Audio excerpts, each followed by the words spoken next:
Depuis un certain temps, nos compatriotes résidant en Mauritanie se plaignent d'un certain nombre de tracasseries liées aussi bien à la traversée du territoire mauritanien qu'à des rafles à l'intérieur de certaines villes de Mauritanie. Mais ces actions menées par les autorités mauritaniennes, il est important de préciser qu'elles ne concernent pas que la communauté malienne qui vit en Mauritanie. De nos échanges avec les autorités mauritaniennes, il ressort que ces contrôles concernent tous les étrangers qui vivent sur le territoire mauritanien, et ce dans le cadre d'une politique interne à la Mauritanie liée aux questions migratoires, aux questions d'insécurité et à la nécessité pour la Mauritanie de maîtriser la présence, le séjour et l'établissement des étrangers sur son territoire. Voilà un peu la situation, mais en même temps, nous assistons depuis le 2 mars à une arrivée importante de Maliens en provenance de la Mauritanie et qui arrivent au poste frontalier de Gogui. Dès que nous avons eu connaissance de leur arrivée à Gogui, j'ai dépêché une délégation du ministère des Maliens établi à l'extérieur, dirigée par le délégué général des Maliens de l'extérieur.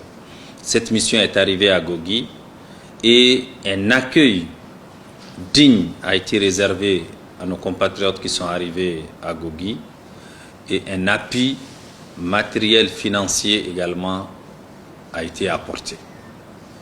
Et plus que cela, nous avons mis en place un dispositif pour que les éventuels arrivants puissent bénéficier à leur tour d'un accompagnement à leur arrivée. Je voudrais faire un rappel. Les 29, 30 et 31 décembre 2024, j'ai été porteur du message du président de la transition, le général d'armée Assimi Goïta, à son frère, le président Cheikh Al-Ghazouani, président de la République islamique de Mauritanie. Porteur de message, j'ai transmis le message, mais également j'ai eu des échanges avec son Excellence le président mauritanien pour porter à sa connaissance un certain nombre de préoccupations que vivent nos compatriotes. Il a instruit à ce que les problèmes, les préoccupations des Maliens soient recensées et qu'elles lui soient transmises. Et depuis lors, un certain nombre de décisions ont été prises.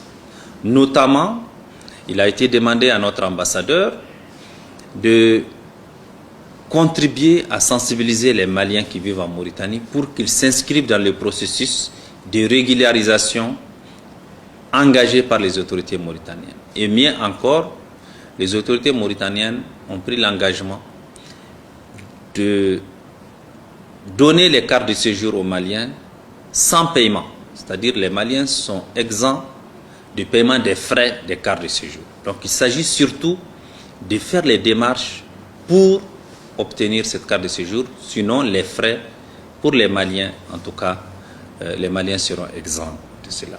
À ce titre-là, je voudrais encore insister là-dessus. Il n'y a pas de chasse ciblée contre les Maliens en Mauritanie. Il y a une politique migratoire en cours en Mauritanie qui concerne l'ensemble des étrangers vivant sur le sol mauritanien. Mais pour ce qui nous concerne, notre mission et notre devoir, c'est d'assister et de protéger les Maliens partout où ils sont. Je voudrais rassurer nos compatriotes qui vivent en Mauritanie que nous suivons de près leur situation. Nous nous informons régulièrement et moi j'ai un débriefing journalier avec notre ambassadeur à Nouakchott. Nous travaillons ensemble en étroite collaboration et en rapport avec les autorités mauritaniennes pour trouver des solutions aux préoccupations exprimées par nos compatriotes. Le gouvernement du Mali suit de près la situation.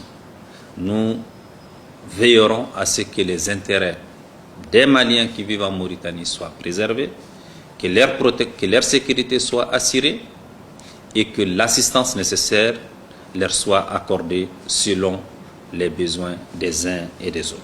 Nous avons une forte communauté malienne en Mauritanie, comme il y a une forte communauté mauritanienne au Mali. Nos deux États travaillent ensemble à la sécurité et à la protection de ces communautés de part et d'autre de nos frontières.